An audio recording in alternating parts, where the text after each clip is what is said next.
यहाँ पर जो है प्रीवियस ईयर्स में बहुत बार क्वेश्चंस पूछे गए हैं। टिपिकल एम्ब्रायो सैक के बारे में जो है आपको शॉर्ट नोट्स लिखना होता है, जो तिलका मांझी भागलपुर विश्वविद्यालय में जो है प्रीवियस ईयर्स में बहुत बार पूछे भी गए हैं।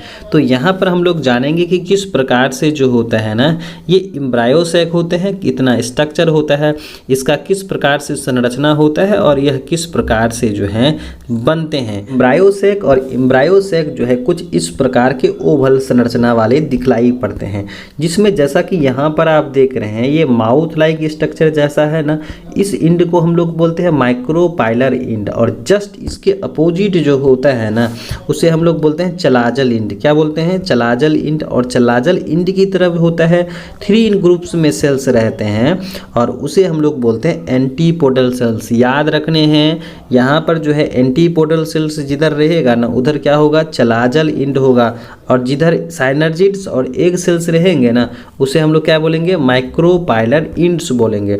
और बीच में क्या रहता है? 2 सेल्स रहते हैं, 2 न्यूक्लियस रहते हैं, जिसे हम लोग बोलते हैं पोलर न्यूक्लियाई कहते हैं। और यहाँ पर जो माइक्रोपाइलर इंड के तरफ 3 ग्रुप्स में जो हैं 2 क्या है आपके जो सुरक्षा के साथ साथ न्यूट्रिशंस कर रहे हैं, इसको साइनर्जिड बोलते हैं, और एक जो सिंगल होता है उसे हम लोग एग सेल्स कहते हैं।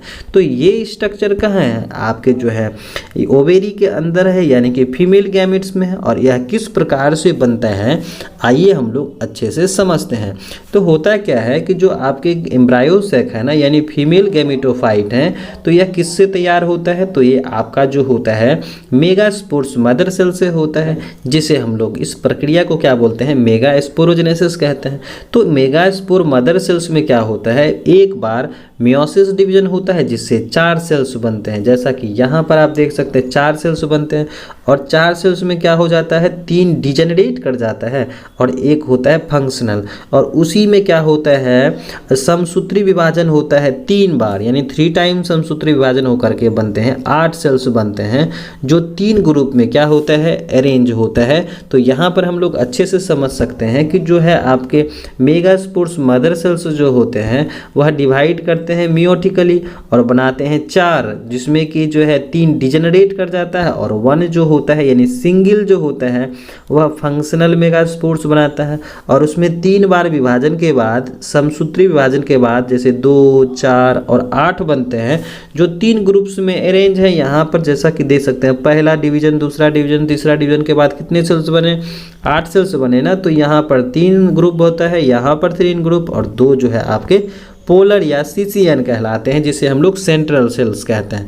तो ये जो 3 सेल्स है ना, 3 केंद्रक हैं, ये क्या हो जाते हैं? एंटीपोडल सेल्स बनाते हैं।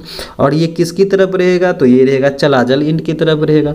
और 2 जो आपके सेंट्रल में, जिसे हम लोग पोलर केंद्र कहते हैं। और यहाँ पर जो है 2 क्या कहलाता है? साइनर्जिड सेल कहलाता है। और एक जो है आपके फीमेल गैमेट, जिसे हम लोग एग सेल्स कहते हैं। तो ये क्या हो गया? आपके 8 सेल्स स्ट्रक्चर्स बनाते हैं ना। तो यहाँ पर जो है कंप्लीट एम्ब्रायो सैक का डायग्राम आप देख सकते हैं। यहाँ पर क्या होता है कि जो 3 ग्रुप्स होता है वो एंटीपोडल सेल्स बनाए, यहाँ पर भी 3 ग्रुप्स क्या बनाए? आपका फिलीफॉर्म एपरेटस बनाया, लेकिन वह किस ओर है? माइक्रोपाइलर ओर है। और यहाँ पर जो है 2 होता है सेंट्रल सेल विथ जो है क्या? पोलर न्यूक्लियाई के साथ होता है। तो ये आपके क्या हो गए? कंप्लीट एम्ब्रायो सैक हो गए। तो इस तरह से जो है आपको डिटेल्स क्या करना है? थ्योरी में लिखना है। लेकिन हाँ, याद रहे कि डायग्राम्स आपको जो है जरूर देने हैं। फीमेल गैमेटोफाइट यानी एम्ब्रायो सैक का डायग्राम आपको जरूर बनाना है।